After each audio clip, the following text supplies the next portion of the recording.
I am the founder and CEO of the Sisterhood Extravaganza, and with me I have Audrey Jenkins with Real Women Revealed, and we decided to let's see if this mic. Hold on one second. We decided to team up and co-host the conversation party, just so we can get a lot of feedback that we both hear when we're out in our own circles. So, but I will just give you a snippet of Real Women Revealed so we can get started, and Pat can give you a snippet of the Sisterhood Extravaganza so we can get started with the conversation party, since we got started just a bit late. But Real Women Revealed, it was born on the premise of promoting self-esteem and self-worth and sisterhood for women. My husband and I also have a nonprofit organization called House of Miracles.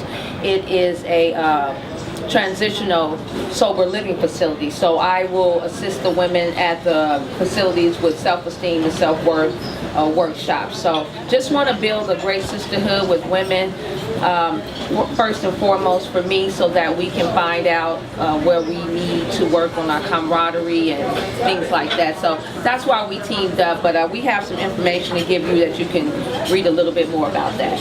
Thank you. Great. And the Sisterhood Extravaganza really is along the same lines with Audrey's vision for women.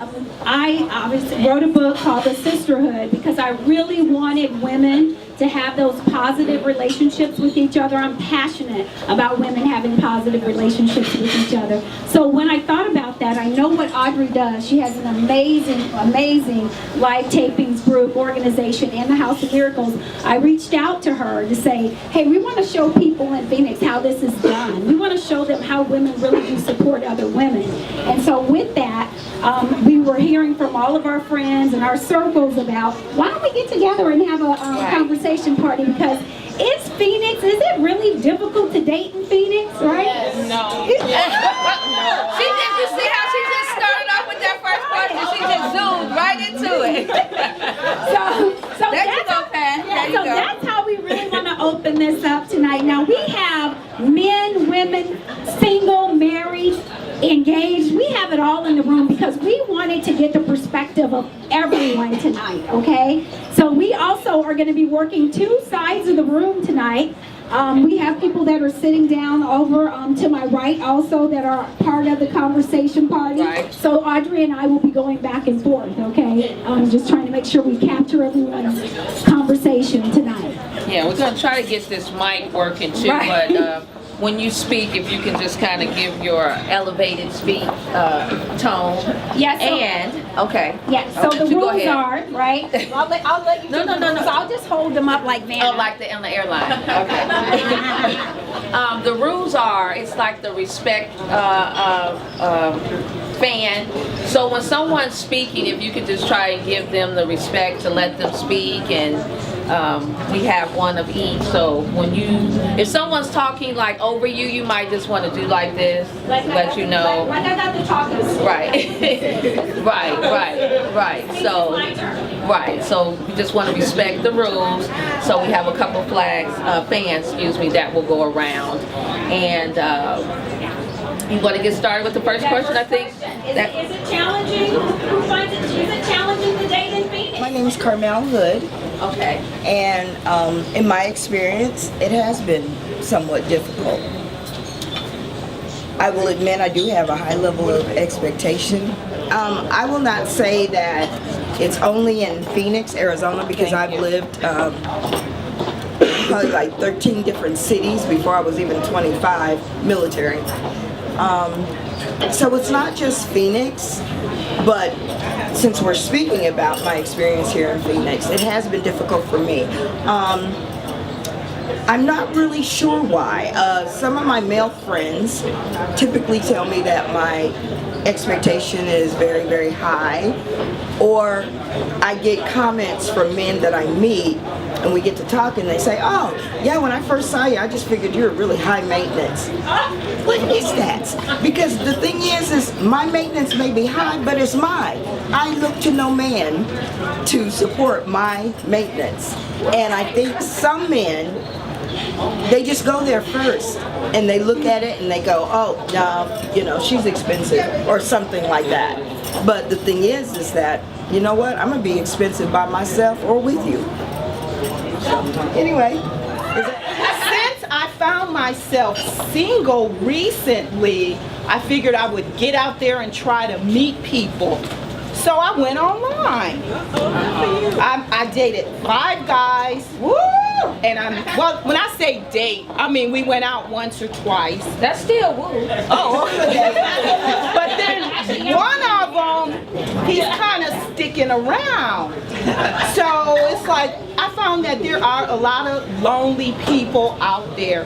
But if you just stop and try to take time to get to know a person on a human level first, and at this age, and cut through the BS real quick. You can just almost read a person and know what's going on. So if you can read that person and there's a little click there and you click on a human level, they will come back. So not right. Yeah, I'm not having any trouble.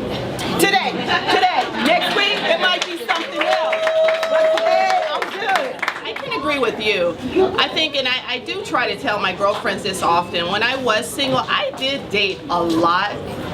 You sometimes have to, you know, we are not in Atlanta, you know, this is a little different environment. I will say I do date outside my race, you know, so I might have a little bit more options than other people, and that's okay. And it's okay if you don't want to do that. But I think sometimes you actually have to be looking.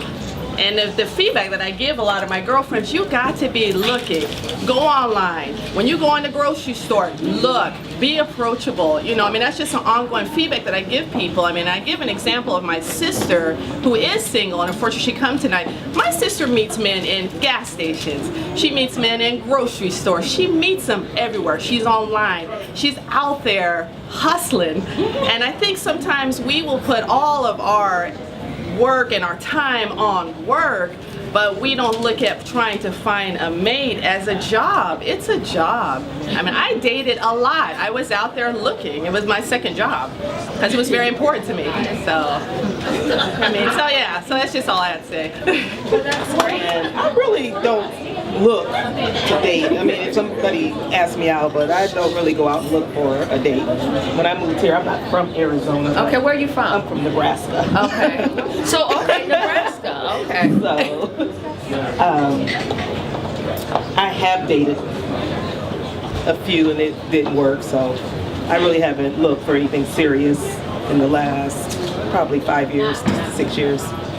So you don't find it difficult? Do you find it difficult? And kind of I speak really up. don't look. I don't. Oh, you're not, I'm not looking. Yeah. Oh, So, I mean, I have fun with my girlfriends. We hang out. We travel. If we meet somebody along the way, that's okay. But here in Arizona, I'm not looking in Arizona. Yeah. Okay. About dating here in Arizona. I'm originally from New Jersey, but I've been out here most of my life. And what I find is that when you're not looking is when you find something. I think if your mission is, oh, I gotta get somebody tonight, it gets complicated and you never know what you're gonna get. But I think if you just stay open-minded, be friendly, and know how to compromise. Everybody is not into all your little issues.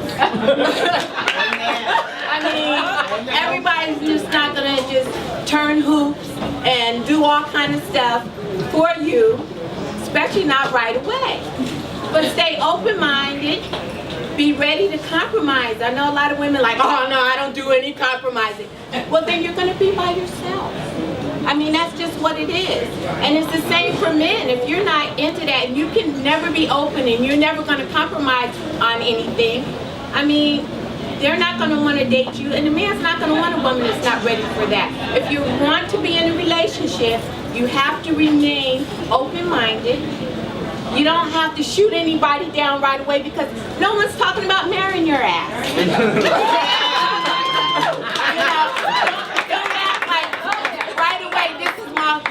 You know, because it doesn't work like that. You have to learn each other and see if it's somebody you're interested in, and he's trying to figure out if he's interested in your ass also. also. You know, because it may not be there.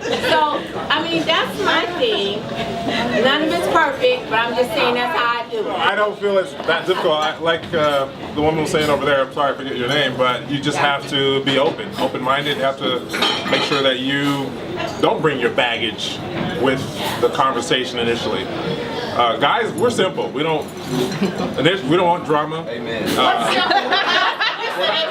When I say, What does that look like? just good conversation. Good conversation. We don't want to hear, it's not all about sex, not all about trying to get sex, not initially, but you know, but yeah, that needs there, but it's not all about that. It's about having a good conversation, being able to speak to someone that is, see if they're at your level before you bring all the other. your level. That's at your level before you bring all the baggage. So it's not that difficult. My name is Anthony. Hi, Anthony.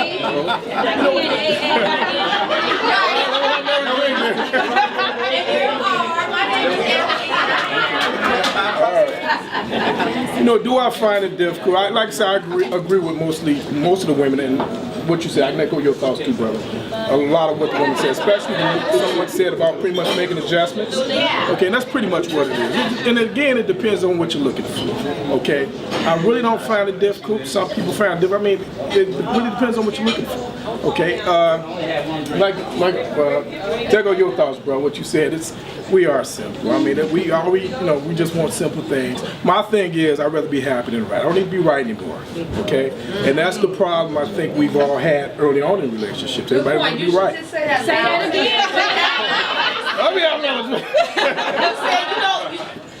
The thing is, I just want to be happy. And at my age, I just rather be happy. I mean, I've been in a relationship, a long relationship for a while. The thing is, like I said, I'd rather be happy. I don't need to be right anymore. Everybody wants to be right, and that's what causes a lot of relationships to split.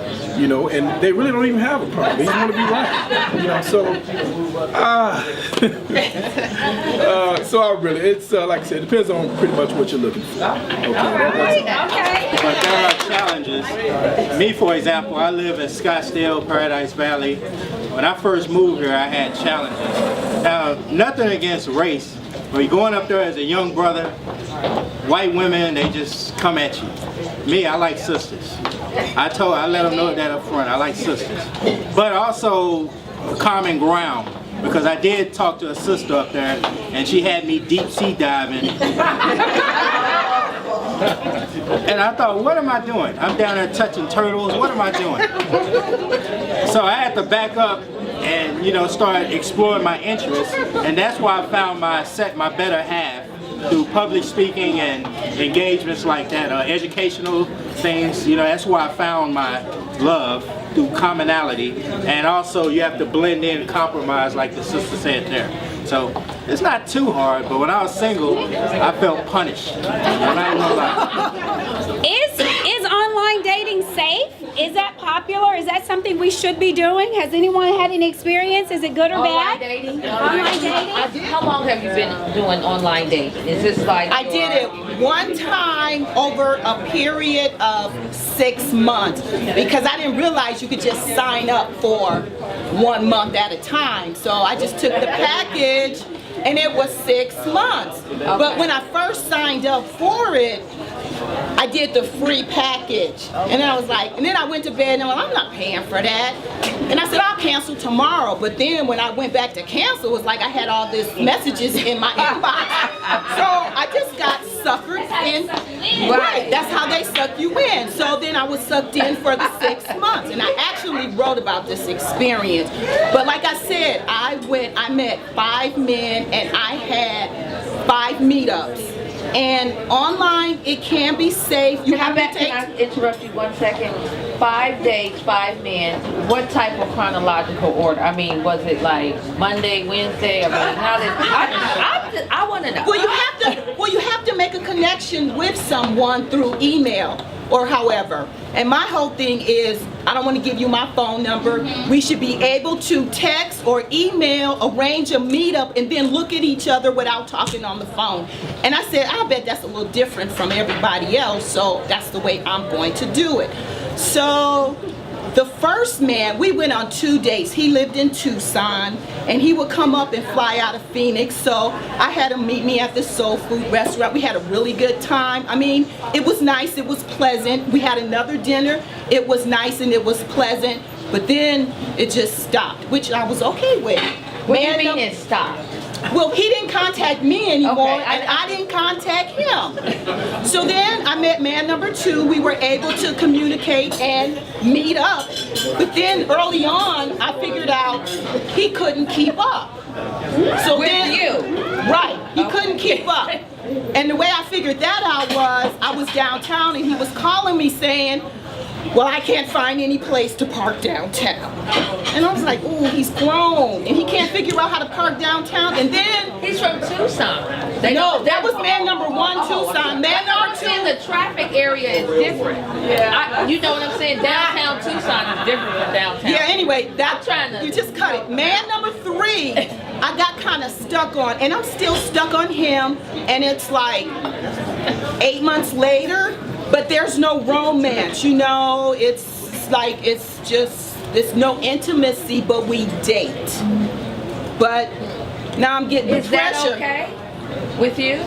What? I mean, you said you brought it up, so. Well, yeah, because that's kind of how I want it, you Okay. know, because I'm just dating. Just because you date somebody doesn't mean you sleep with No, somebody. but you made the emphasis to say there's no interest. You said that, so I that's wanted why. to say that because Okay. it has developed And that's into, why I chimed in it on has developed into a friendship over the past 8 months. Okay. And we spent a lot of time together and we talk. Man number 4, that was sweet. We met one time. He was really nice. We walked around downtown Phoenix, held hands, and that was it. I was waiting on man number 5 at the end of my 6-month subscription, and I'm sitting there, and I get an email saying, he will not be meeting up with you. He has done this before. I am his wife, and blah, blah, blah.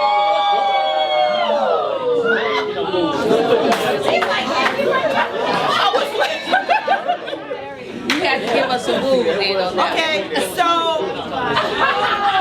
by the time that came along, I was at the end of my 6-month subscription. I let it expire. That was my online dating experience. I survived, and you know what? I don't have to go back, but I know that there are people out there that are serial daters. But I don't think it's anything wrong. I think it's totally acceptable in this day and age to go online to meet somebody. You know, you just have to be safe about it. Okay. With guy number 3, if there was, I guess my first question is, what exactly is it that you set out to achieve by online dating? So did you have qualities that you're looking for? And if the conversation is great and you're continuing to see him, and I'm putting my definition on your life, and the conversations are great and it's profound and it's not shallow topics, to me that's intimate. If you can get me going here, to me that's intimate. But but you're stuck on him. If you're stuck on him, have you taken the initiative to approach the conversation of attraction, physicality, We or whatever? discuss it, but there's a wall. And you know, we were having that discussion before I left. Why is there a wall, and why I can't get past whatever wall is there? Because just because my wall, yeah, yes. Well, a wall is a wall, and it has to do with timing. And if both people can't come together at the right time and be at the same place at the same time, then it just won't happen. But I just got to know him on a human level first before I asked the hard questions. Online dating is great. Okay. It took me some convincing, about 2 years, but then I met about 6 guys. Met Anthony online. It's wonderful Jennifer online. So my success rate is pretty good. It depends on what you're looking for again, but online is great because you can filter exactly what you want, and you can only see those men that meet your criteria or whatever. And then you can do a lot of screening via email, text, whatever. So I think it's great. I mean, you can block some folks if you need to. You can block men. I've done that, and somehow they got through anyway. But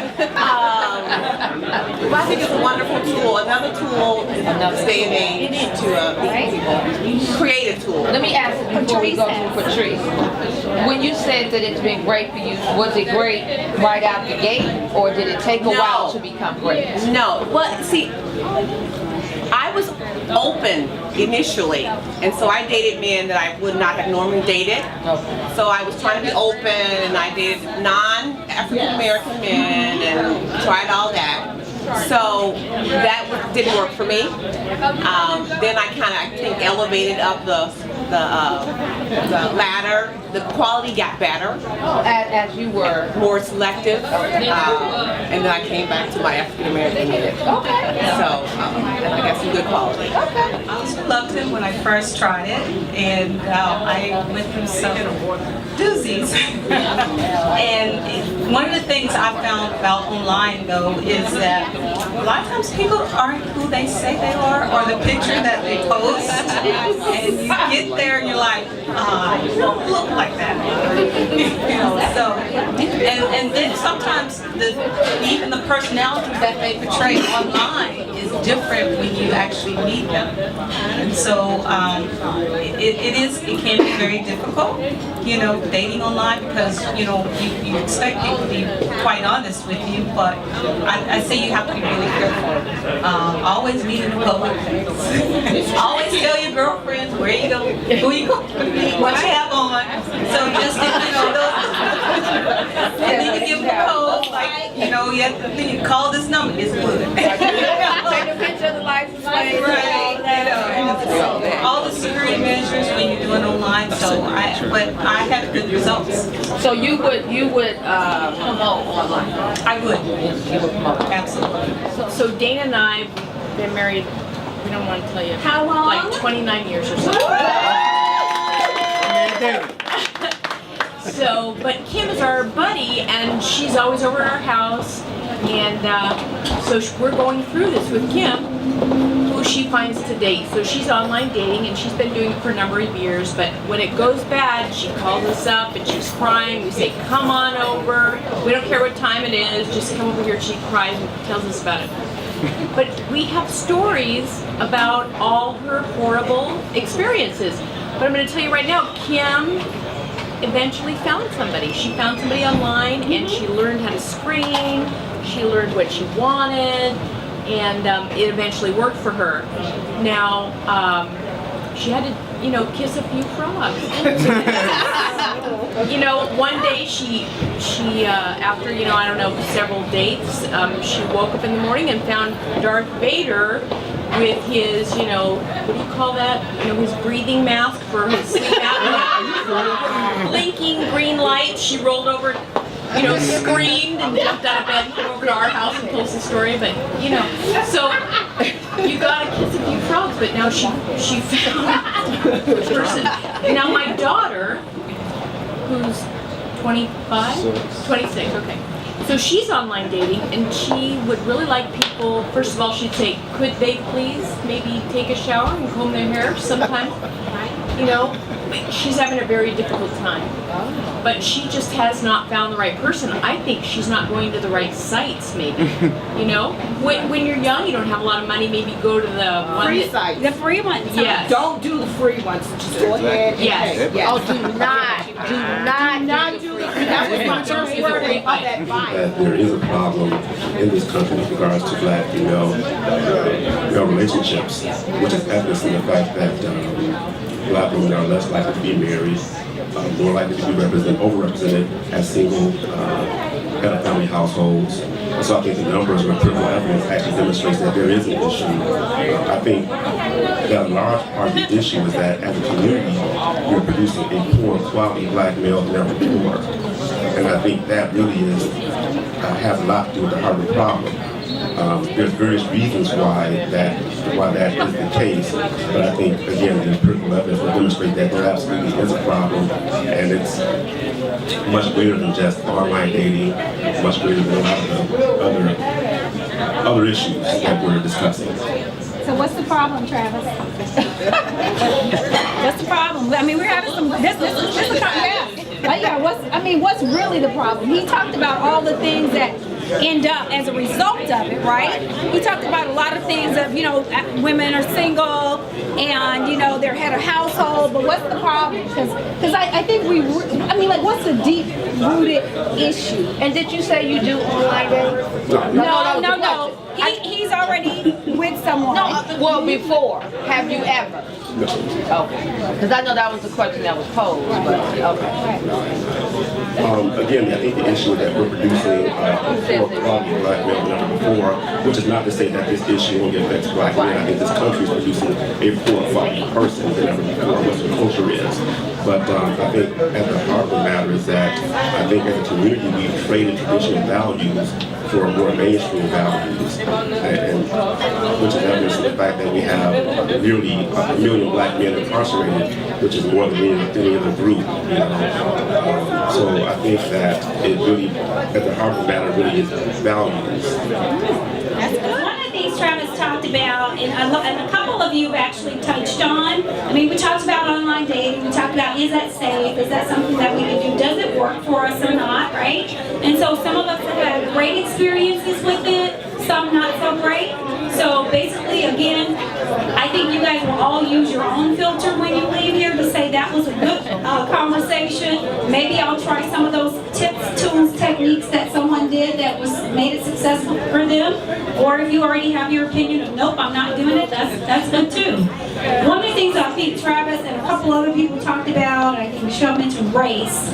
Would you date outside of your race? Who's open to dating outside of their race? I think that's not necessarily true. I think all human beings are complex. Yeah. And that it takes I think what's important is to be authentic.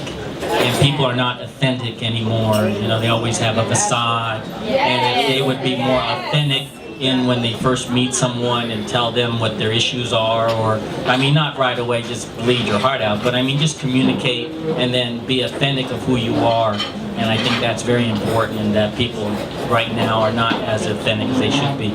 In regards to dating outside your race, I'm not going to jump into the internet dating because I've already addressed that. But I grew up here, I was born here, so I grew up in Scottsdale, Paradise Valley.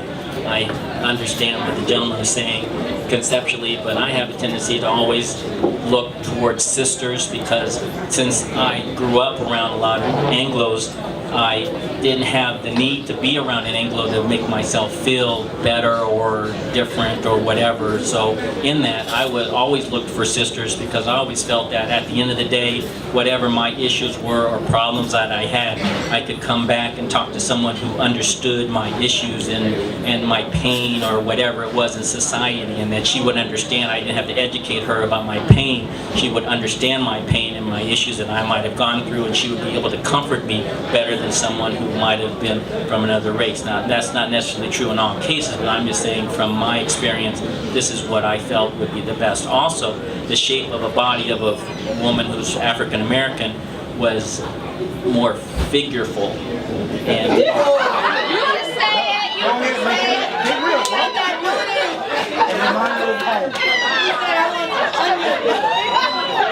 You got all kind of stuff through that. And I had a tendency to appreciate that, because I didn't have that growing up in Scottsdale and Paradise Valley, and so I appreciated the full figure of a woman that was African American. So, but I had no problem. I have dated outside the race, and if you can connect with that person spiritually, physically, emotionally, I think that's very important, and that's the most important thing of it all. But for me, I just felt that at the end of the day, after all the trials and tribulations I might have gone through, that person would be more understanding, and I would be able to lay my head in her lap and fall asleep and comfort. I don't see any point in dating whoever you want to date.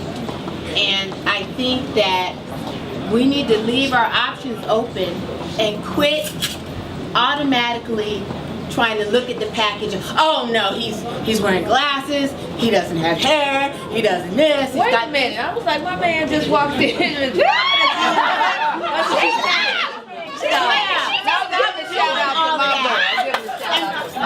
be open to learn who the person is that you're conversating with.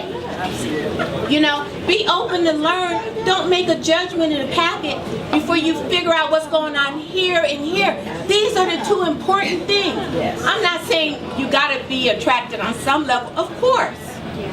But be open-minded. Now, if the conversation automatically starts going the wrong way quickly, then you know. But if it's not, be open-minded. Don't automatically judge someone before you've got a chance to know what's going on here. I like men that are intelligent. I like men that I can learn from. Everybody is different, you know. So I've been out with women, and right away, I hope he's not coming over here. Oh, I don't have time for this shit. Oh, that wouldn't be the same women. Look at women that said they couldn't find it. That was hard. Okay, I'm just saying, yeah, right? I'm just saying. Oh, girl, look at them socks. Ain't no way I can deal with him. You better buy him. If that's the package you're looking for, you can always have problems. Right. But what I want to know is what's going on here. And what kind of things you have going on here. Those are the things, the characteristics that are most important to me. Because if all of this looks real good, and this shit is messed up, and that is really all, it won't work for me. So, when I talk about compromise, I'm talking about it on every level. Don't make a judgment of the book before you've read it. Be open-minded and get a chance to know that person, and let that person know who you are.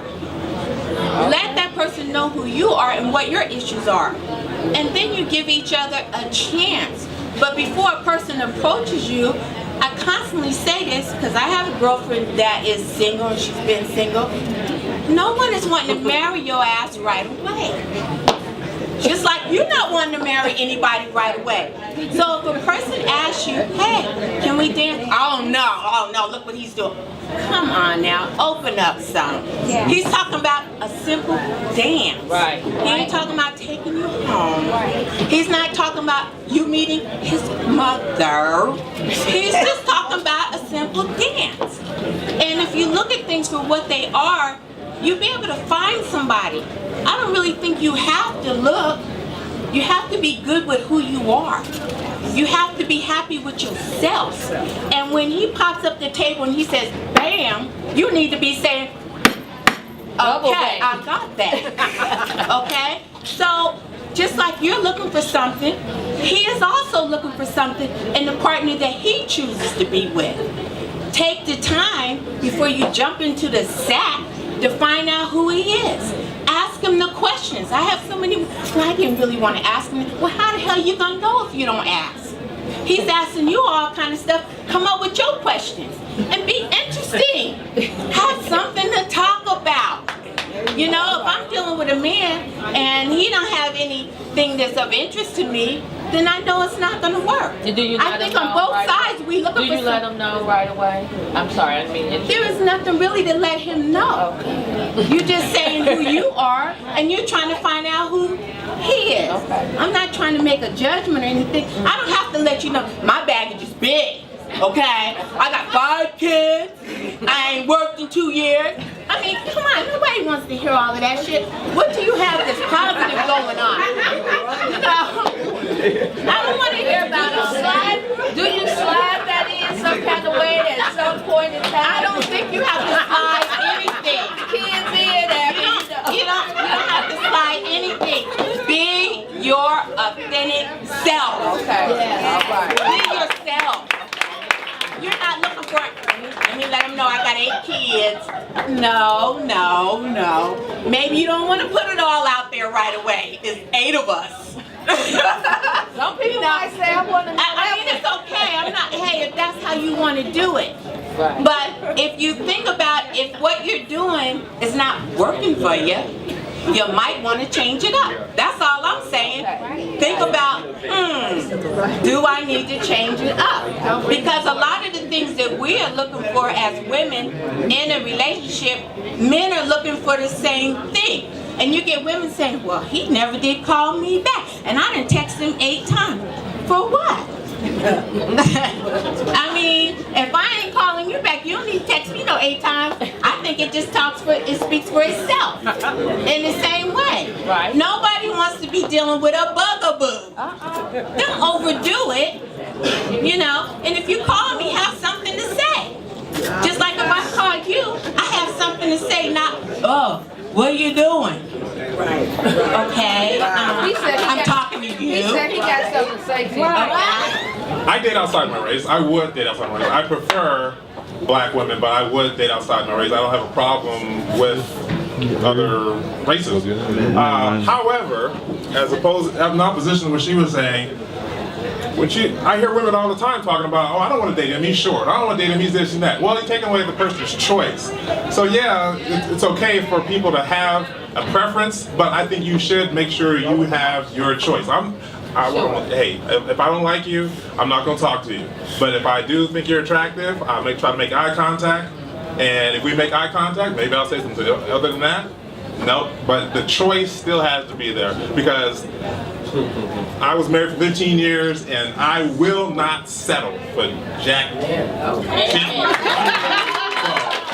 Yes, I will have my choice. I have a choice. I'm very happy. So you have to have that. You just have to make sure you have that going for you. No doubt. I agree with you. You have to have a choice. I mean, I believe that you should have a choice. If you want to date somebody that's only 6 feet or only 5 feet or whatever, you can have choices. I don't think there's anything wrong with it. I think sometimes when people put certain type of stipulations on what they want to do, but we all have our must-haves, or not necessarily must-haves, but things that we want. So I kind of agree with you, choices. You gotta have something. You have to. I have talked to plenty of women that I was not attracted to, and I wouldn't date them. I wasn't mean to them. I had good conversation with them. I saw what they're about in their heart and their head. And that's as far as it went. We may be friends, we may not be friends, we may not even see each other again. Other than that, I'm not going to be rude. Even if she asks me to dance, okay, well, you might dance, but other than that, I'm not going to, I still have a choice, and I'm going to find what I like, and that's what I'm doing. I've dated outside my race, yes, I've done it before, but today where I am, no, I'm not doing it, and it's just my little opinion. Now, they're going to be black men, black men and black women that are going to go out there and date outside. That's cool. But me, I study history a lot, and looking at the social standing of black people in this country and worldwide, I mean, we're on the decline. It's like this blind eye. We don't even see it. So I don't see nothing wrong with me wanting a sister and incubating more powerful black people into this world. So that's just my opinion. But the problem I have is I get a lot of flack because of that, because people think that how much we're willing to get out there and blend with other people, that's indicative to how progressive we are. They think that's progress if I want to go out there and mix with other races, as far as dating and everything, and that's not the case. So, and they think you're narrow-minded if you're just, this is a brown, black pride thing. So, that's just my opinion. What's going on in society is not being addressed. When you go to the grocery store, 90% of what you see is black men with white women. And we say, okay, if that's his preference, that's his preference. But we're not addressing as to why black men are preferring white women right now. I have an almost 16-year-old daughter who goes to school with black boys who specifically won't date her because she's black. They want white girls, and I don't have an answer for her as to why. And that's what I think part of the conversation needs to be is, where is our society going? I mean, I understand that we're raising black boys, but what are we raising them to see and believe and know and trust in? And it's like, I understand that it's happening more in Phoenix. I'm from Washington, D.C., and I was telling Grandison, I didn't grow up like that. I didn't have a problem worrying that I was going to marry a black man. But my daughter is growing up worrying she might have to marry outside of her race because black men just aren't, black boys are not finding her appealing or attractive just because she's part of their culture. And so that's the question I came here to find out. What are black people really thinking? What I wanted to ask, and it's rhetorical of course, is for a lot of them, women who have sons in this conversation, how many of you would actually date the type of son that you raised?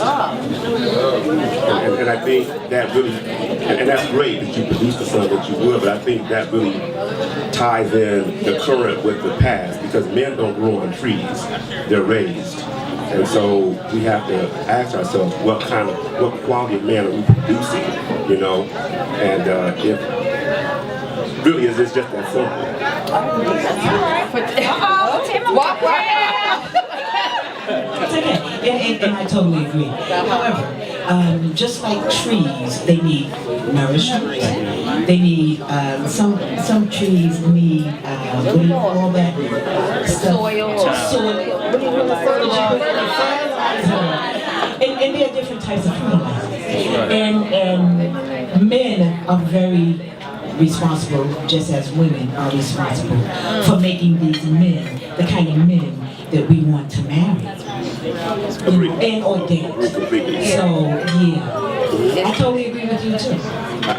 I think there's a fallacy that's circulating in popular culture where it takes a black man to raise a black man. But black women have been raising black men for generations, strong black men. So if the circumstance does not provide you a black man, then that really cannot be an excuse more or less, because we still have to produce black men that are capable of supporting black women, black families, black communities. So I agree with you completely. I don't think that my question was not a matter of accountability. It really was to invoke reflection, you know, because again, black men don't grow on trees, and we're producing these men as we are producing these daughters. And so I think to bring it home, we have to ask ourselves, what are we producing out of our own homes? Yes. Good conversation. So I was raised a single parent, female.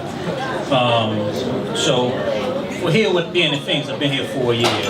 And one of the problems, or one of the issues I see, I ain't gonna say it's a problem, is that the networking in terms of having cultural events here is slow. I'm from Baltimore, spent a long time in the Oakland, San Francisco area, so cultural events here are slow. You don't have enough pipeline to get enough events out that, one, involve our children, two, involve us as black men and black women to talk about cultural things, history, or just about social things, well, that's dating or whatever it is. And I think that's one of the challenges, or one of the things that we can start to build on, whether here or in coming events, and starting to build on how we start bringing us together. I understand this, you know, in terms of area being, we spread out, but still, you know, we can find 2 or 3 central places that we have something going on monthly that may include our children, especially our sons. And in terms of, you know, quality of black men, I'm not with that conversation because one being a mentor, one being a black man, one being a black man growing up in urban Baltimore, you know, it takes time sometimes, and it also takes not wanting to be and not needing to be judged based on misconception that we see on TV, or that we create in our own mind of what a man should be or should not be, when you don't know what he, just as we don't know what she has been through. Because, you know, in terms of our young girls, you know, we can also say there's a lack of quality in them in terms of how some of them are showing up, just as it is some young men. And, you know, so it's a bigger issue, but it's not something that we can't solve. It hasn't been overcome because we come a long way as black people when we weren't even allowed to be together, or we watched our women being forced to sleep with someone outside our race, and they watched us being forced to sleep outside our race, and that has had its own residual effect, and most of us kind of know that connection. So the thing is, we still found a way. And out here in Phoenix, this is about common courtesy. I mean, I've been out here, and I've been in relationship, but the thing is, I look at sisters walk past me and won't even lift their head. I ain't used to that, I'll be honest with you. And so, you know, whatever that's about, you know, y'all gotta discuss that. And because I'm speaking to you because you're black, because I got a mother and a sister and 2 granddaughters. I'm speaking to you because you're black. But if you think I want something from you, and so you don't lift your head up to that, then then once again, this is about how we look at ourselves in terms of community, and how we look at ourselves just as simply as brothers and sisters, based on where we come from. If I'm too short, if I'm maybe not their right shade, whatever it is, they say they just want to speak to you. They just want to say, hey, what's up? And you guys will not even acknowledge them. So we have to do a better job of that. I'm putting the onus on all of us. We have to do a better job of that. We can't be like, oh, well, he's not going to speak to me because he only wants to speak to a different type of woman. Be open. Be open to that, because my brothers are telling me that they want to connect with you. For some reason, black women just will not look, most of them, I wouldn't say all of them, okay? So let me take it there, because I know everybody's going to try to jump on me, and you know, I know Kung Fu, so. But no, really, the majority of black women, I honestly, if I walk past 10 black women, maybe 2 of them will say hi, or look me in the eye and make contact. So my question is, why is that? I'm not trying to tell you, I'm not trying to get your hands, I'm not, you know, maybe somebody can answer. I'm from Mississippi, and we speak to everybody. Okay. We speak to everybody. White, black, Puerto Rican, Haitian. We don't care if you pass that sidewalk. We're gonna say good morning. We're gonna hold the door for you, man, female, woman with child. It does not matter. It's a matter of respect. When I moved here to Phoenix, I'm still Southern, so I'm like, morning, how y'all doing? Yeah, and they were like, they hit you with the stank face. And so I'm just like, well, I'm speaking. That's the least I could do is smile. That's the best thing a woman could ever do is just to smile, right? So I'm like, well, I'm smiling. And I said good morning, and I held the door for you because you're fumbling with your bags. I can't get a thank you, or hello, or a good morning in return. So it's happening to both of us. Yeah, it's happening to both of us. exactly. That's what's happening. It is. But why is that? I couldn't tell you. I don't know why that. I think it's conditioning. A conditioning happens. A conditioning does happen. You're here for a while, and then you're just like, well, crap. I don't want to be the odd one out. You know, I can't. People with Southern people with, you know, they don't have Southern plaques across their face. So I don't know other Southern people to speak to because I know they'd be like, oh, hey, good morning. Like they wouldn't mind. You know, so you do become conditioned to just going about your duties of getting your groceries, going to your car, and that's it. Whereas, you know, back at home, if you were fumbling with a grocery bag, that ketchup bottle would never hit the floor. Because somebody's going to be like sliding in for home plate. I got you, girl. How you doing this morning? Something. So you do go through conditioning, and you assimilate a little bit to being in Phoenix because that is the norm here. People don't speak here. I don't think it's a black man to a black woman type thing. It's just people don't speak here generally. You may get some of the elder generation that speaks. Other than that, normally, I don't think people just speak like that. Some black women, and I'm going to say I am not one of them, because I will speak to you, shake your hand. 9 times out of 10, I'm giving you money. No, seriously, I work downtown. I run into a lot of transits. I had a man today in a wheelchair. He was like, ma'am, can you help me out? I gave him $20. That's all I could do, but it's like, hey, here you go. The man had a family, yada, yada, yada. But anyway, back to black women not acknowledging black men. I think a lot of black women that have been here for a long time have become accustomed to that black man not speaking to her and not acknowledging her. So they get into, and I'm not telling you this is right, wrong, indifferent, whatever. I'm just telling you what I've seen and what I've experienced. I see that the black man, he will walk right past you and not say anything. But then he also will turn around and say, well, but the black woman doesn't speak to me. Whoa, wait a minute, baby. This goes both ways. It's a two-way street. I'm from the Midwest, and I'm like you.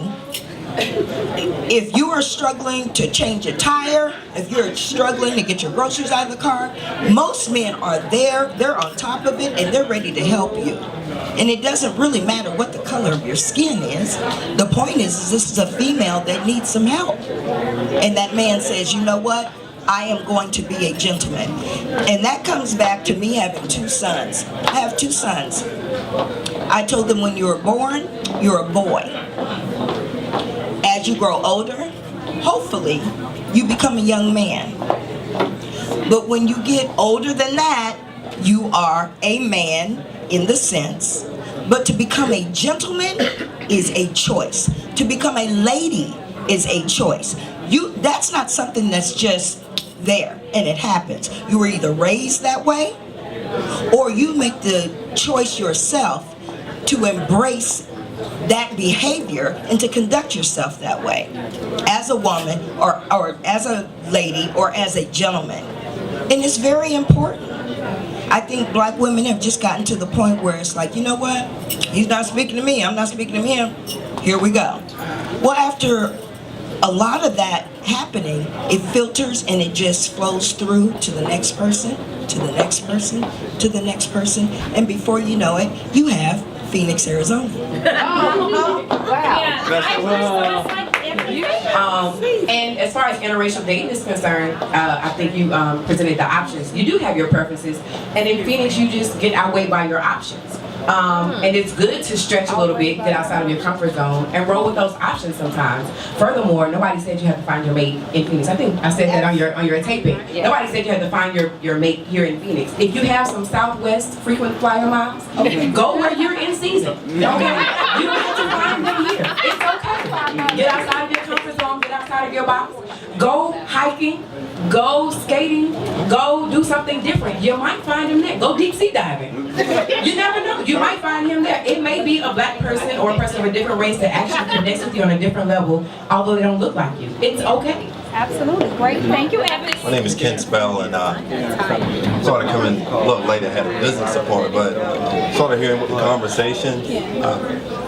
Okay. You don't have a respect flag? Is that what you're fan? You need a fan. I need a fan. You should be talking right now. Oh, you got one? Oh, okay. Okay, I'm here. Thank you all for allowing me to speak. And I'm going to piggyback off on what the young lady said. You know, give you a little history about me real quick, 30 seconds. Okay. I'm a retired Marine.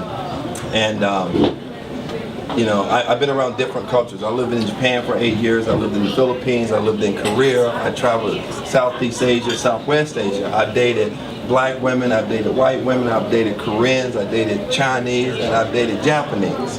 And see, when I'm out and about, because of what I do, I am a professional networker. I work from home for the last 4.5 years. I build residual income in network marketing. And I walk around with a lot of business associates who just happen to be white women, because for some reason, white women are white guys, or the Caucasian. For some reason, in our community, and there's very prominent pillars in Arizona, the black community don't look at network marketing, okay? For some reason, because they don't think it's a viable opportunity in business. But if you look at some of the top people, they look at it, top networkers, they look at it as a viable business. So I walk around with Caucasian people, a lot of Caucasian women, because I put a lot of women, I don't care whether they're black or white, on my team, because women do better in network marketing than what men do. So I'm smart enough to go after the women. But when I walk past black women, they look at me and they say, wow, why is the brother, exactly, I mean, I had somebody tell me this, why is the brother with a white beat? I'm like, wow.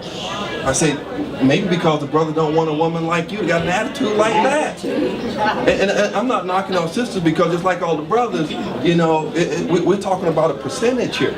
And I embrace my sisters, because, you know what, I have 3 sisters, I have 4 daughters, okay? And I can give you an example. I've been married twice, okay? Thank God I've been single for 14 years, but I've been married twice. I was married to a white woman. First I was married to a black woman, then I was married to a white woman. Unfortunately, neither one of them worked out, whether it be good, bad, or indifferent, okay? But the thing about it is this right here. When you look, when I'm going down the street and I see a sister, I want to acknowledge. When I see a brother, I want to acknowledge, because we need to collaborate. And that's something that I notice that we don't do when we try to talk to one another in business. Why do you think that is? I mean, why do you think that is? Well, because you we all. mentioned it twice that we don't. Why do you think? Okay, which part are you saying we don't? Business or? Why don't you say as we walk down the street we don't acknowledge each other? In your opinion, why do you think that is? Fear of the unknown. Fear of the unknown, why we don't, because for the simple fact is, people are always down on what they're not up on. It takes education. And then if we out here working together, trying to collaborate, because, you know, I don't care where you're from. I'm from North Carolina, okay? Like I said, I done lived in Southwest Asia, Southeast Asia, okay? But here's the thing right here. I mean, if we can look at it, and I see some of the people, like, you know, I know a few, I know faces in here, okay, but I don't really personally know anybody in here, okay? But the thing about it, if we learn how to collaborate, like the young lady just walked in right here, I met her at Tanner one time about a year ago when she was speaking. But that's what I'm saying. I met her before. She might not know me, but I know the face. But here's the thing. We need to learn to collaborate instead of worrying about, hey, is this person, is this brother, this sister going to get over on me? Instead of worrying about whether we're going to get over, we need to learn to say, hey, how can we collaborate together that's mutually benefit for all parties? Okay? I'm talking to a gentleman right now in Tucson. I'm talking to one of the brothers that own the Informer. We're trying to collaborate to try to get the black community to see what we see. Because there's money in the black community. But we're not keeping our money in the black community because any other races out here smart enough to get our money to spend for what they wanted to do. And then when we see somebody, you know, if I'm walking with a Caucasian woman that's trying to teach me, give me business knowledge, and you're looking at me hating on me, well, I'm sorry. I'm trying to get the knowledge so I can make a difference. Okay, it's just like anybody know, and I'm getting ready to give up the mic, but you know, young brother, he's the, his name is CT, okay? He's one of the, he's the son to one of the guys that owns the Informer. I was just on his Facebook page. I'm trying to elevate this young brother so he can become a superstar and make residual income. But we just need to learn to work together. And I don't care whether I'm working with a sister or who. I want to help embrace the opportunity. All right, thank you. So I just wanted to quickly say about this thing about men and women, black women and women meeting each other, greeting each other, communicating with each other.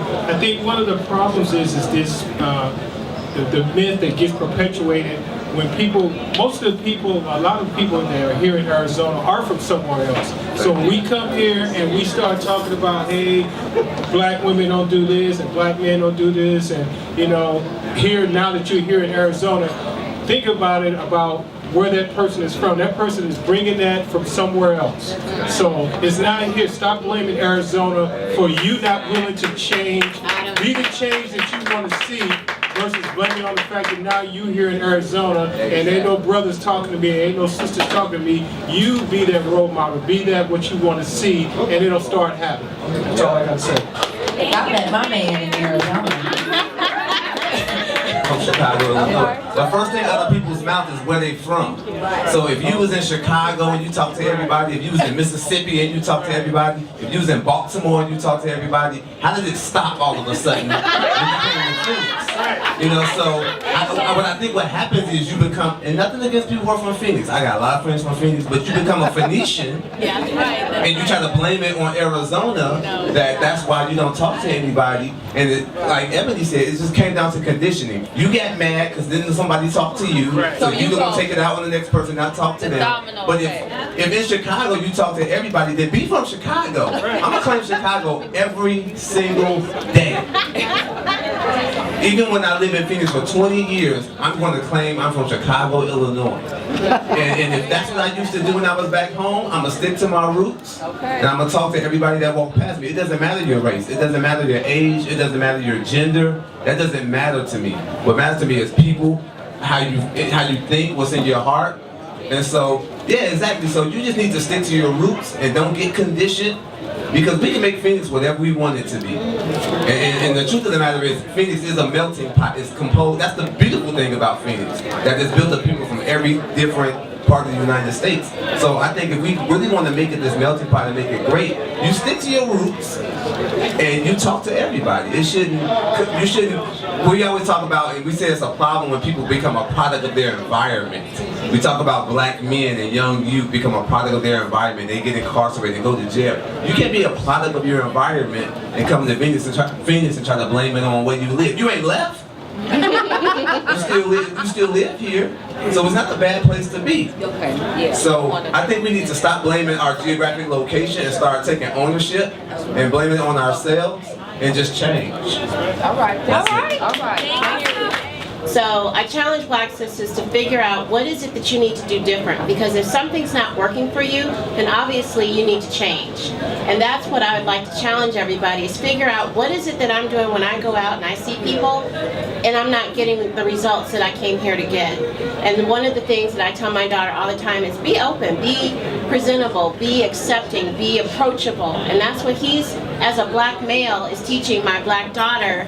That's what you need to do. You need to be approachable. And so how many of us can honestly say that when we're sitting at the club in a group of Black women, we are approachable? I think a takeaway from just this piece of the conversation is that once, I think somebody over here said that, we need to be the change that we really want to see. So I challenge all of us, like Lisa said, when you get up to go to the bathroom, walk around, leave here today, tonight, make eye contact with somebody and just say hello. That's all I'm asking. Just do that today. That's going to be the beginning of something wonderful, okay? But as a woman, are you comfortable with approaching a man?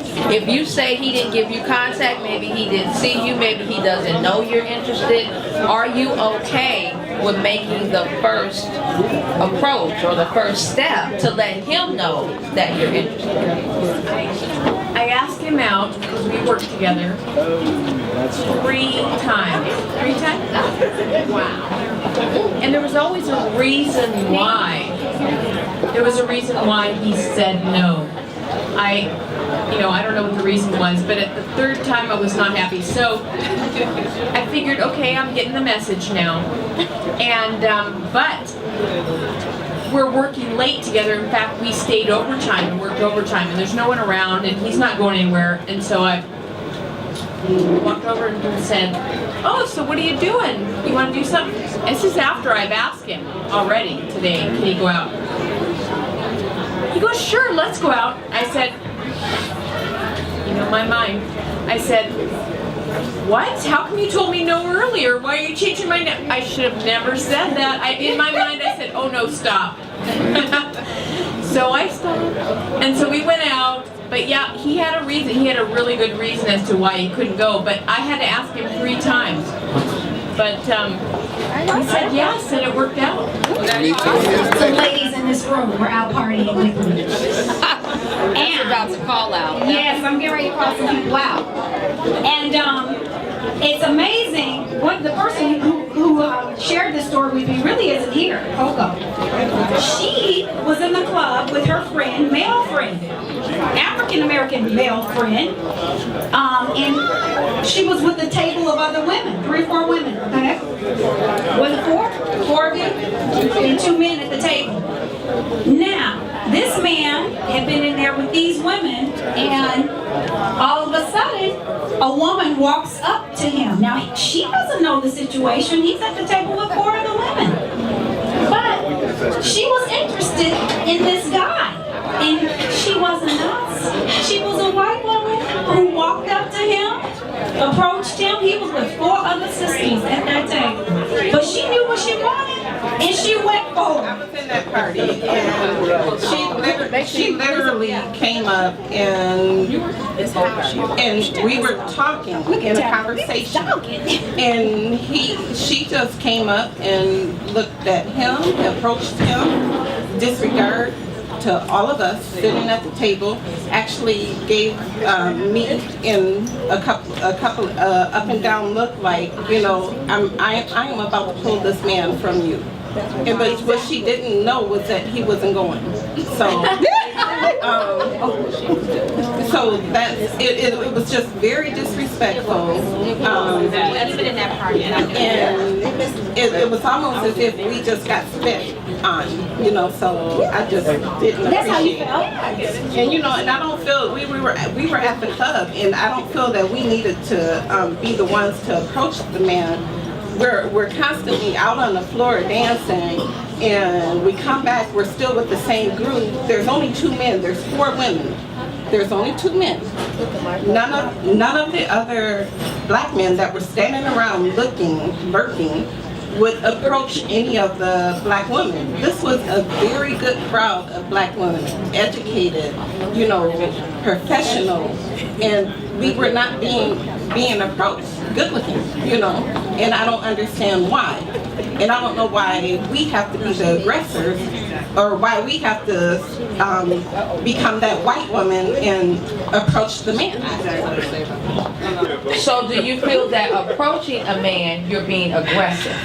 For a woman to approach a man, is that an aggressive type of action? I am old school, yes, that's aggressive. Okay. So then what's the idea if you're in a relationship and you looking not to be aggressive? Because I don't want to have to raise a man up to be aggressive and take charge of But you things. making a judgment because you ain't being approached that that man ain't aggressive. It's not a one man, you're looking You just at... said I don't want to have to raise a man because I got to approach you. You said what? You just said I don't want to have to raise a man because you got to approach you. That's what you just said. I do feel that times have changed, and I am saying this as a married woman that did approach my husband. Go ahead. And I think when you sit there and you say, I gotta wait for somebody to come to me, if I see somebody and I see somebody I like, I'm gonna go talk to them. Thank you. I will. That's how I was when I was single. If I ever become single again, that's how I'm gonna be. That's just how I am. So I think that, you know, I agree with both sides. I think the situation and what you're talking about was a little rude. You know, maybe she could have come across differently. But if I see a man with a table of women, there's nothing wrong with going over and just, you know, is he single? Ask one of the girls. I've done that before. If I see somebody with a couple girls, I don't know if it's their sister. I addressed the room, so that approach probably wasn't the best. But I don't want women to walk away and be afraid to approach a man. I mean, this don't, you know, you can do that. Out on Sunday was that there were several black gentlemen at the club, and beautiful, like we said, we already established there were great women out there and everything. The thing is that when the women go out and dance on the floor and you out there with your group of girls and things, and you see that they're single, obviously not with a man, who comes on the dance floor and dance with you? White guys. And then you go back to your table with your group and things like that, and the other people who are just standing there just kind of like watching. All the black women walking past them and they're interacting and stuff. And then they approach the Mexican or the white girl. So why is it easy for them to approach them, but they can't approach the sister? Why can't they say, hey, how you doing? That's all they gotta say. I don't want your number. I don't want anything from you. But why can't you greet us? Why can't you acknowledge us?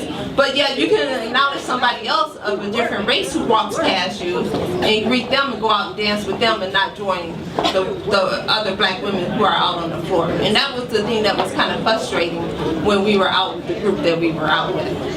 Now, I want to piggyback a little bit about Nadine approaching Dana and Princess approaching her husband. And they do have long, wonderful marriages, but you approach these men, you work with them. You already have a relationship with them. And I think that's really different from just meeting somebody in a club and then just popping up on them. You know, that's different because you already have an established relationship. It's not a dating one, but it is an established relationship. And I think that makes quite the difference.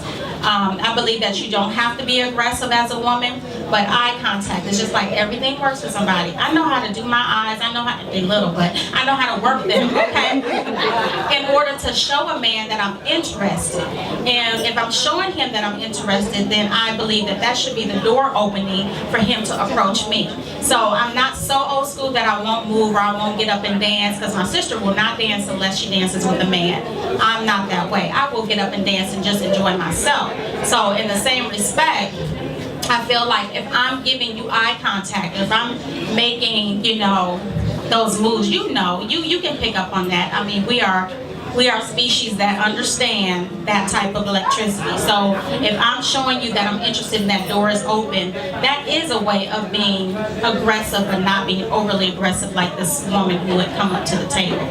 So I hope I'm making sense. I do. So I've actually been in 2 very long relationships, so pretty new to the dating scene. I really actually never dated a lot before, so I'm pretty new to it.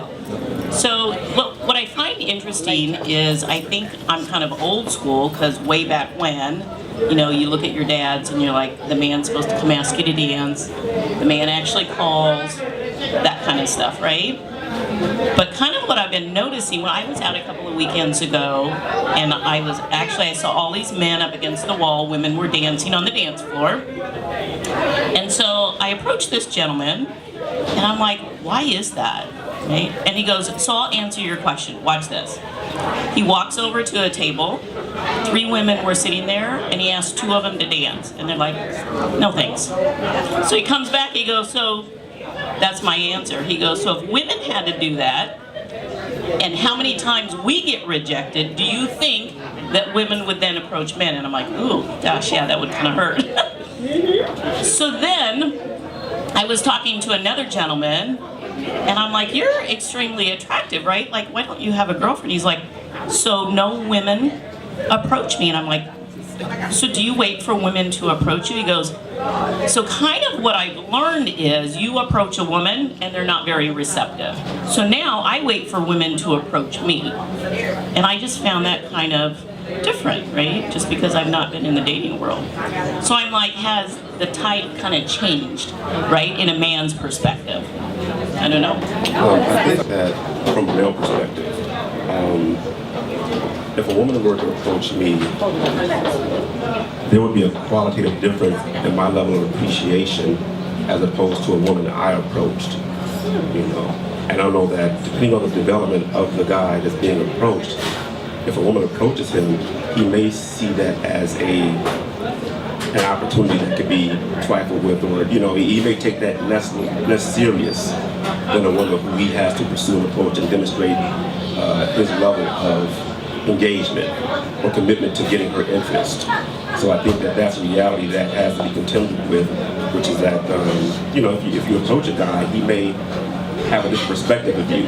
He may be receptive to you approaching him, but at the same time, he may receive that differently than someone, you know, he had to make the effort to approach. And I think that in today's day and age, with regards to black male development, I think it's better that the man should approach. He needs to demonstrate, you know, he needs to demonstrate himself, his level of confidence, assuredness, being able to, you know, engage that woman in meaningful conversation, being able to, you know, cultivate something. So I think when it becomes easy, I think it becomes to the man's detriment, because we have a lot of Joe College cool guys who really can't talk to women nowadays, and they lack sincerity. With the text age. Right, and they don't have, they're not genuine, you know. And so, you know, when we allow men to assume that passive posture, then you run the risk of him maybe not developing to his potential. The problem is we don't have creativity. We as in people. So we're not creative enough. We're not savvy enough to be approaching people anymore. We don't put forth the same amount of effort as we used to anymore. And it doesn't have to be a matter of approaching. Women are good at what they do. Whether it's approaching some man, that takes courage to approach some man in a group of 4 other women. That's courage. So it doesn't have to be about approaching somebody. It's about positioning yourself. If you position yourself correctly, the man is going to talk to you regardless. And the same thing as a man. So there's been plenty of women who I found attractive, and I position myself where we're going to have a conversation.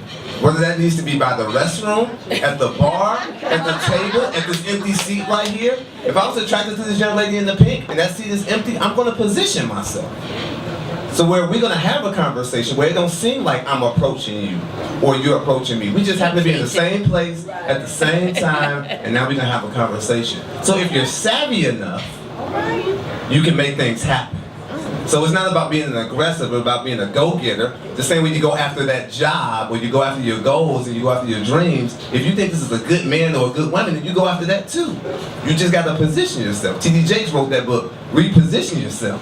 Yeah. So you got to put yourself in the right spot to make the things that you want to have happen. That's all it is. When I go to the club, I position myself at a certain place. If I want to meet someone, or if I'm on the dance floor and I'm out there dancing, then I want a particular woman to see me, and then next thing you know, she's going to want to dance with me. You know, even if she tell me no, I'm okay with being told no, because I know eventually she's going to tell me yes. Now with what the young lady said over here, you know, and I am old school, and I believe in the old school, but what I don't believe in today's society is I chase no one. And you know, somebody can say, well, that's why you're single. I'm happy being single, because see, I have choices, okay? I have the choice whether I want to accept you or whether I need to move on. And I think from what the brother right here was saying, you got to look at where you at. You got to look at where you come from and then your life experiences. So when people tell you something, you know, if a person come up to me and I can articulate whatever level you want to, it doesn't make a difference, you know. I mean, I won't get on a level where we're going out here calling each other the N-word, because that's not my style. And I will never do that, okay? But the thing about it is, if I'm talking to a young lady, I'm okay, you know, conversing with her. I'm okay picking up the phone old school, letting her know I have interest. But my thing is this, I'm only going to call you twice. And if you think I'm going to chase you after that, I'm done. I don't need to call you. Wait a minute, the 2 calls. That's it.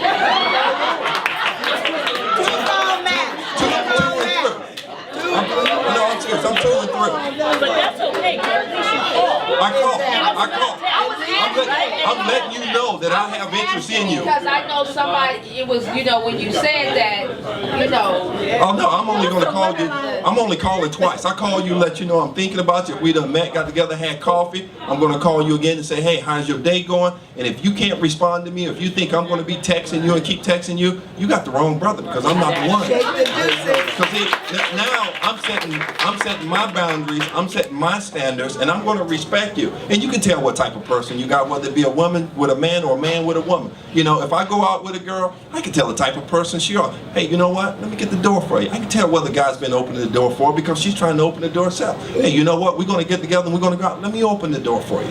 Okay? I went out with women that have kids, and I teach their kids, hey, you need to hold the door for your mother. 4-year-old, 5-year-old kid. You need to hold the door for your mother. She gets in the car first, and then you get in the car. And if they have a sister, then you hold the door for your sister.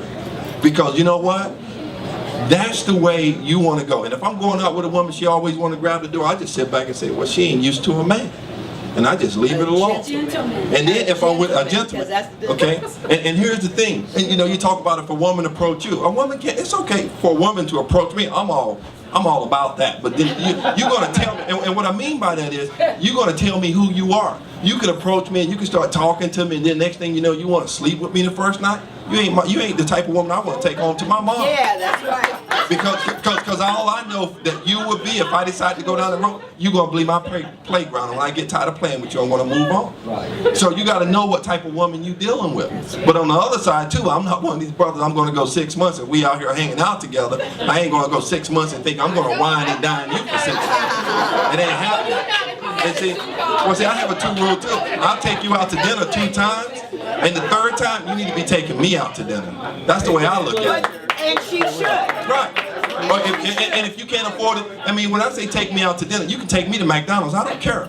I don't care. We can have a burger together as long as we spend the quality time together. We're conversing. That's the way I look at it. You know, I'm not high maintenance. You know what? I can make myself high maintenance.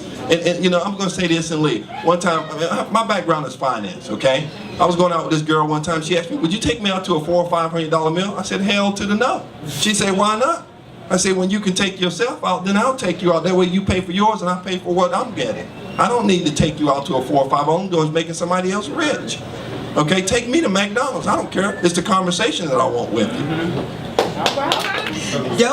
Don't expect a man to wine and dine you all the time. Get your nails done. Get your own nails done. Get your hair done. Get your own hair done. If you can't afford it, then you know what? Work it out. Don't look for a man to do these things for you. Now, if he offers, hey, that's just gravy. Somebody said, should you ask? Oh, see, no. To me, no. And that's just a personal opinion. Okay. No. But it is all about being a gentleman, though. But also, it's about partnership. If I date a man, if he takes me out to dinner or lunch once, twice, the next time, no, I got this. Exactly. Or if maybe you're in a financial stressful situation, yeah, I'll invite you to my house. Or, you know what, babe, let's go Dutch on this. You pay for you, I pay for me. Hey, I think it's just a speaker. I think Each of us has an expectation, and our expectations are based upon the lives that we've lived, our foundation, the families that we come from, and I think that part of dating, a critical part of dating, is communication. So whatever it is that you desire in the early stages of getting to know this person, I think you have to communicate that. Because what I desire, you know, I'm an individual. I am not a stereotype. I don't represent all black women. I don't represent all women. I represent Charlene Tarver. That's it. So what makes me happy, I'm hoping I will meet a man who is willing to step up to the plate and look at me as an individual and determine that I am worthy of what I desire and who wants to fulfill that. So in order for him to know that, he has to get to know me. So we have to move beyond all these stereotypes of what a black man wants and what a black woman wants and what a person wants who has X degrees and X amount of money. We have to move beyond that to who is this person? And if I like what I'm looking at and I like what I hear, how do I get more of that? And so ultimately we have to make ourselves vulnerable to people. That's really what relationships are about, vulnerability. One of the top cities to meet a black man online, and this information came from plentyoffish.com. Say North Carolina. Is it a major city? No. Memphis. She said Memphis. Okay, let's just go to the state, because I don't think you guys will get these cities. Okay, I know the answer. Humble. I'm like, where is that? Okay, yeah. New York. New York is definitely one. Yeah. So the city in New York is Yonkers, New York. A place to meet a man online. Is that Michelle? You got New York? Yes, congratulations. Woo-hoo! So according to Match.com, what percentage of singles are dating online? 35%. Higher than 35. That's a clue. Higher than 60. Oh, that's a big clue. 77. Who said 70? She said 72. Okay, so higher than 72, just a little bit higher than. Who said 75? There you go. Congratulations. Ladies, it's 75% of singles are online dating. So we need to realize, though, times have changed, right? It's not like we're going out anymore. A lot of people, you go to work, you go home, you get online. A lot of people are meeting and finding success that way. So just giving you some data. That's it.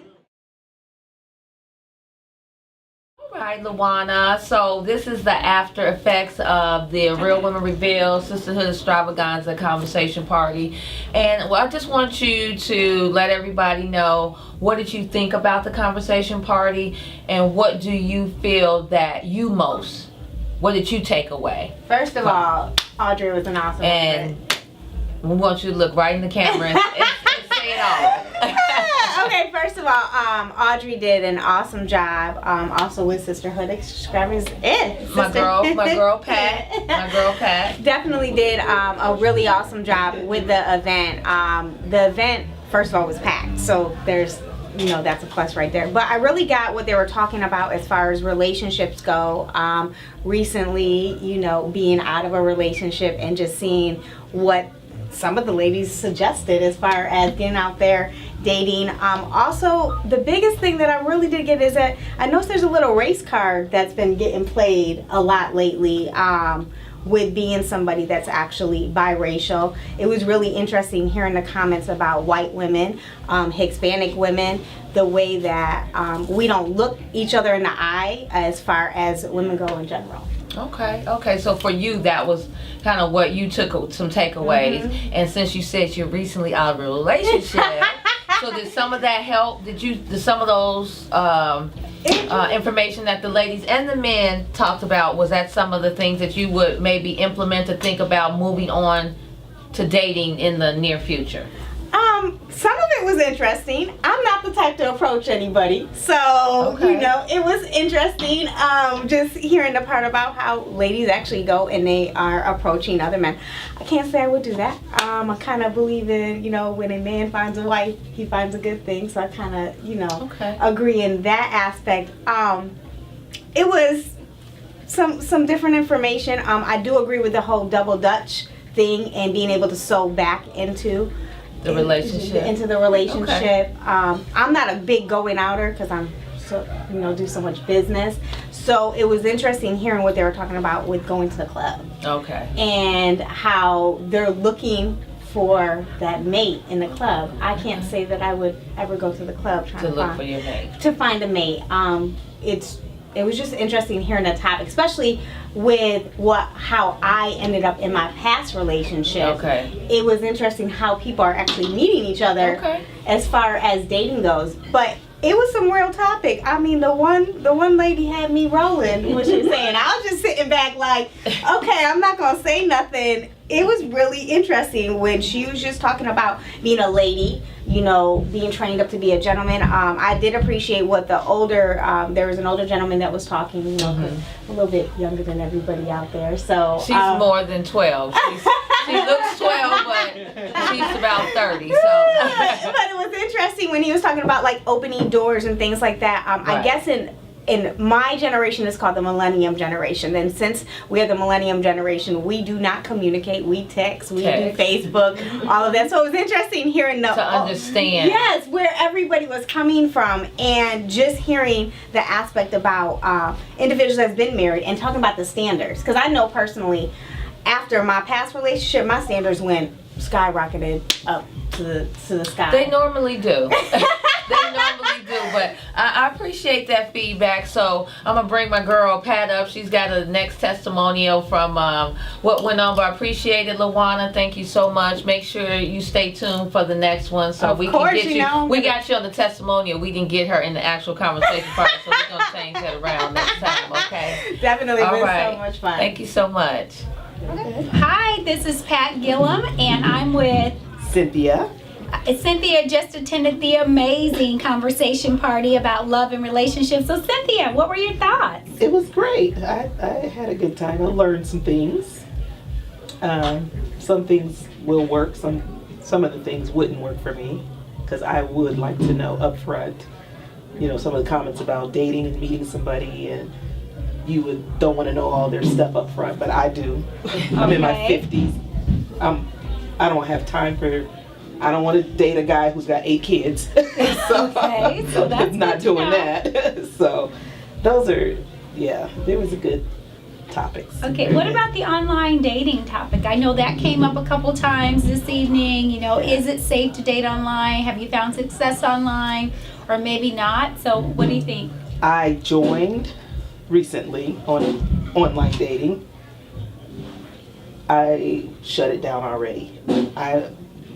I just don't think it's honest people, you know, and I would not date out my race, and the majority of the guys that were on my profile were white guys. Really? And I'm one of those that would rather stay in my race. I know that was a topic that came up this evening also about would you feel comfortable dating outside of your race, and I know a lot of the conversation center around preferences, right? So and that choices is my that we preference. make. Yeah, I prefer African American men. So. Oh, okay. So what's one takeaway for you this evening? I think that I will open up a little.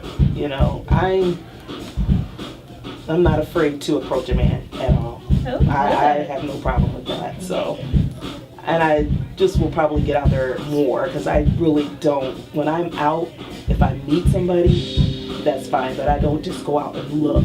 You know, I've met guys if I do know what I'm looking for, it's gonna be in a nice environment. I'm not looking for a guy in the club. It's not me. But something like tailgate parties, I do those. There's a lot of guys that tailgate because they're into the football. I'll go to some conventions, the doctors and lawyers kind of conventions, professionals. Yeah, the bar is not my thing for looking for a man. You're just going out to have a good Just time. a good time, yeah. Listen to some great Yeah. music, right? Yeah. Good. Traveling outside of Arizona. Looking for men in other states, not here. Because I've been here for 20-something years and I was married when I moved here, so, and I think I've dated 2 or 3 guys. And I've been divorced 16 years. Okay, so no success with dating in Arizona yet. No, not Okay. yet. No. Well, great. Well, hey, you guys stay tuned because we're going to definitely be around in the next couple of months for some more conversation party. Thank you, Cynthia. You're welcome. All right, the after effects of the conversation party. They say the real conversation really starts after the conversation party, right? Right. So you got Audrey Jenkins, Real Women Reveal. My girl Pat was up here earlier with the Sisterhood Extravaganza.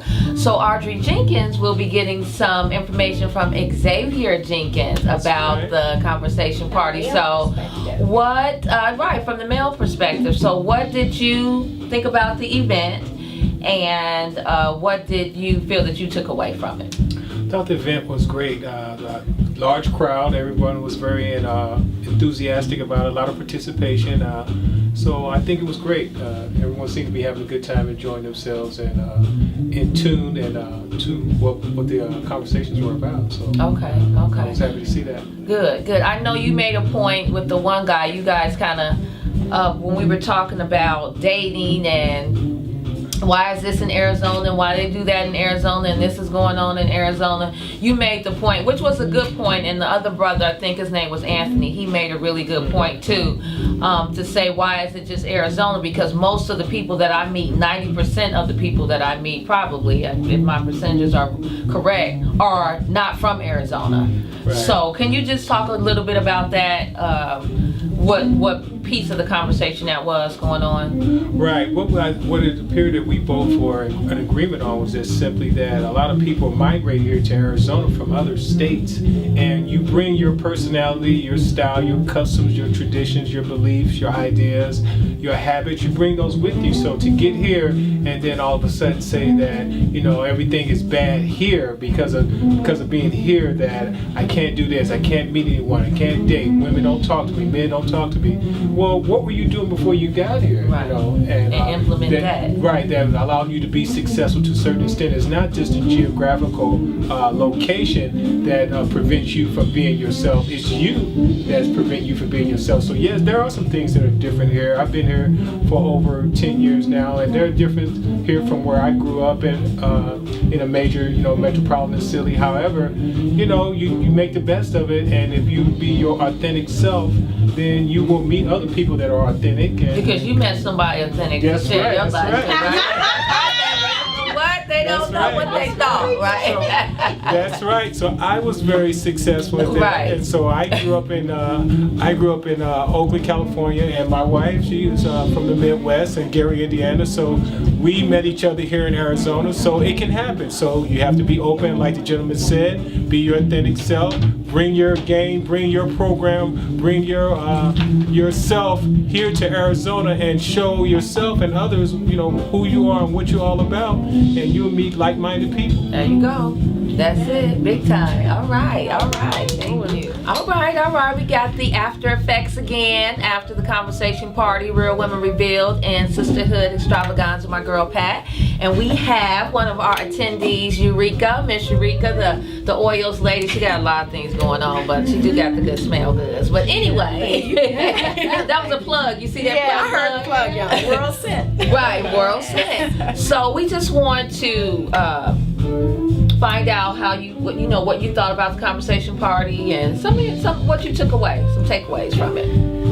Well, I thought it was a... Speak up a little bit because they got the background music going. Okay. So I actually thought it was a good start to healthy communication. Healthy That is the main thing that I got from it. And it seemed as though there's a lot of concerns within the dating community, in my opinion. And my biggest takeaway was more of, you know, just be comfortable with who you are. Number one, if you're comfortable with who you are and confident in, you know, in yourself, then what's meant for you is going to come to you. And you don't have to, you know, overextend yourself, so to speak, to, you know, to get what's yours. If you're patient and you know, you are who you are supposed to be, you know, at all times, then what's yours is yours, and nobody can take that from you. So the biggest thing for me was just knowing that communication is critical to quality relationships, and then just kind of knowing, being comfortable with who you are. I really kind of feel like a lot of times people seek out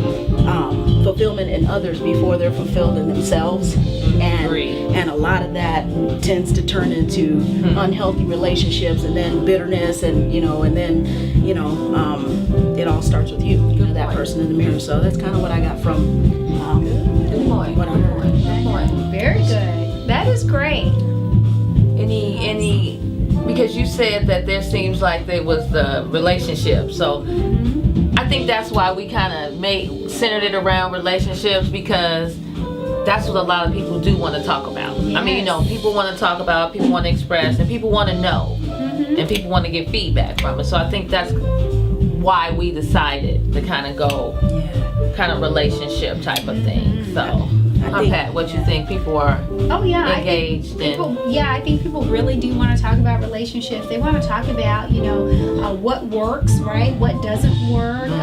How can I get better? How can I do this better? So I think that's what was really engaging to a lot of people, also to find out, you know what, are my expectations too high? Or, you know, am I being unrealistic with some of my expectations, even with other people? So I think it was really, really some good conversation healthy, held, like you said. and very healthy. So first relationship is starting with you. Yes, absolutely. That's First it. relationship starts with you. All right. Well, stay tuned. Conversation party in what? Couple months? April. Look, check us out. Spring Facebook. fling. We'll be back. Yes. Like us on Facebook. Real Women Reveal, Sisterhood YouTube. Extravaganza. Stay tuned. Yay.